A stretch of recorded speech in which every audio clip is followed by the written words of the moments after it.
It is my pleasure to introduce Ken Elefant, who is the managing director of Sorenson Ventures, and along with him is Vidya.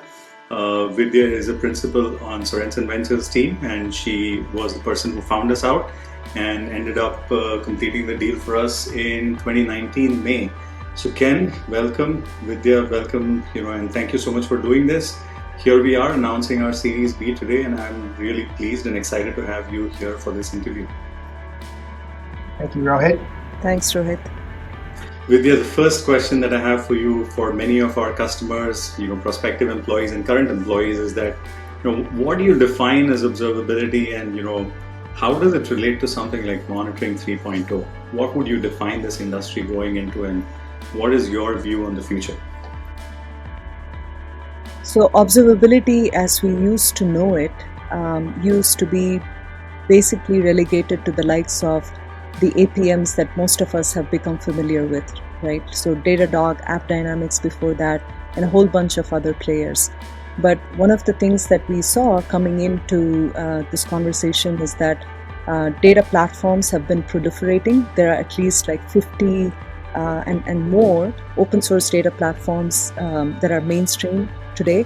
For us, observability is no longer one size fits all. There are multiple dimensions to observability, and data observability, just by virtue of the proliferation that I just mentioned, is a huge problem in and of itself. So that is how we view observability 3.0. It's an interesting point that you're making. So how did you arrive at that thesis? I know that you were a practitioner in the past, you were with Cloudera, you also led data science teams in the past. Were your own personal experiences sort of really important in shaping up your thesis for this kind of investment that you made earlier? Yeah, absolutely. I think that, data observability today, you made that term. I remember when we first met, you had this slide that said, definition of observability. I'm like, oh, that's a cool word. But, that aside, definitely I have had the privilege of working with data and really suffering through trying to put data to use, right? So it's easier for us to today, leverage a lot of open source tools and build ML models, but then getting that into production takes a whole lot of other kinds of very, very boring, monotonous work. Everything from dealing with compute, storage, infrastructure, the management of data pipelines.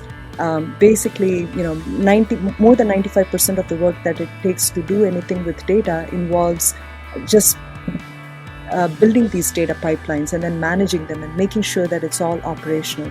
So yeah, absolutely, it's all those experiences in having to build that from scratch that convinced me that this is a big problem. And it's only compounding with the increase of data platforms and data practitioners, and one that needs an off-the-shelf solution. Yeah, I think that the last point is a really important one. The data practitioners, there's so many data engineers who are going and making the choices of independent technology, whether it is coming from the open source world or the closed source world. They're making those selections not based on some exact decision, but based on their own priorities, the speed at which they want to execute. And that actually causes a lot of stress when you take all of these systems into production. March 2020, I meet Ken at his Sandal Road office. Ken, you were there by yourself, and you introduced yourself as the full service VC. Well, it's amazing your memory. So I remember meeting you and just being blown away. So when we invest in companies, we're really looking at three things. The first is the domain experience of the management team. The second is this company going after a small but rapidly growing market? And then third, what's the differentiation? So when I first met you, I was like, Rohit is unbelievably deep in data observability. And data observability is going to be tougher and tougher over time. And with your background from Hortonworks and your background in understanding cloud infrastructure, I thought that this individual could make a great team.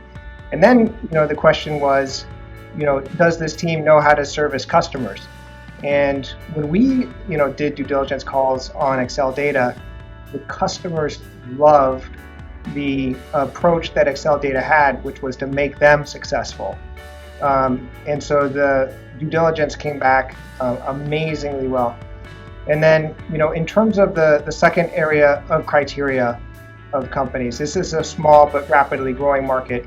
It was crystal clear to us through work that Vidya Raman in our office did that the way that applications and infrastructure need to be monitored in the future is going to change. With the movement to cloud, the entire stack is changing. And the legacy vendors are going to either need to partner with a company like Acceldata or figure out some other way to compete. And so we love the fact that Acceldata was coming up with a brand new approach that could work with the largest of companies that are out there, with companies like Oracle and PhonePe, which is part of Walmart, or Pratt & Whitney, or other companies like that. And then the third was, what is the technical differentiation of the company? And what I've seen is that there are a lot of point solutions that are out there in the market, and what the market really wants is a complete end-to-end solution. And that's what really attracted us to Acceldata. Yeah, one little bit of trivia over there, Ken, is that the term sheet was written when COVID hit, and the term sheet stayed, and you invested while all of the drama was going out in the rest of the world. So we've been extremely happy and sort of privileged to have you on the board. Literally from the get-go when we started GTM operations in India. Yeah, thank you very much. I mean, we're long-term investors, and that means that we're going to invest in companies in the best of times and in the worst of times. And we're really good at supporting these companies as well. And in the past, companies that I've invested in, like DocuSign and Carbon Black and Alien Vault, these were all created during tough times in the market. And so I really think that that's where exceptional entrepreneurs can really scale and come to market. Yeah. So Vidya, if enterprises were looking to adopt data observability solutions today, how would you recommend they go and make a selection? 2021, it's been like 2 years, I think, since you came up with the term data observability. Considering that and considering that, we have now customers who've deployed our solution in a way that makes sense for data observability to span multiple clouds, multiple different personas, data engineers, data analysts, multiple different end use cases, as well as different data platforms. I'd say all of that should encompass the evaluation criteria, meaning that data quality is table stakes, but then there's also data lineage, being able to figure out whether the ETL processes have worked. There's a whole slew of things that we do here at Acceldata by virtue of being able to go deep, right, in the data stack, in the compute stack.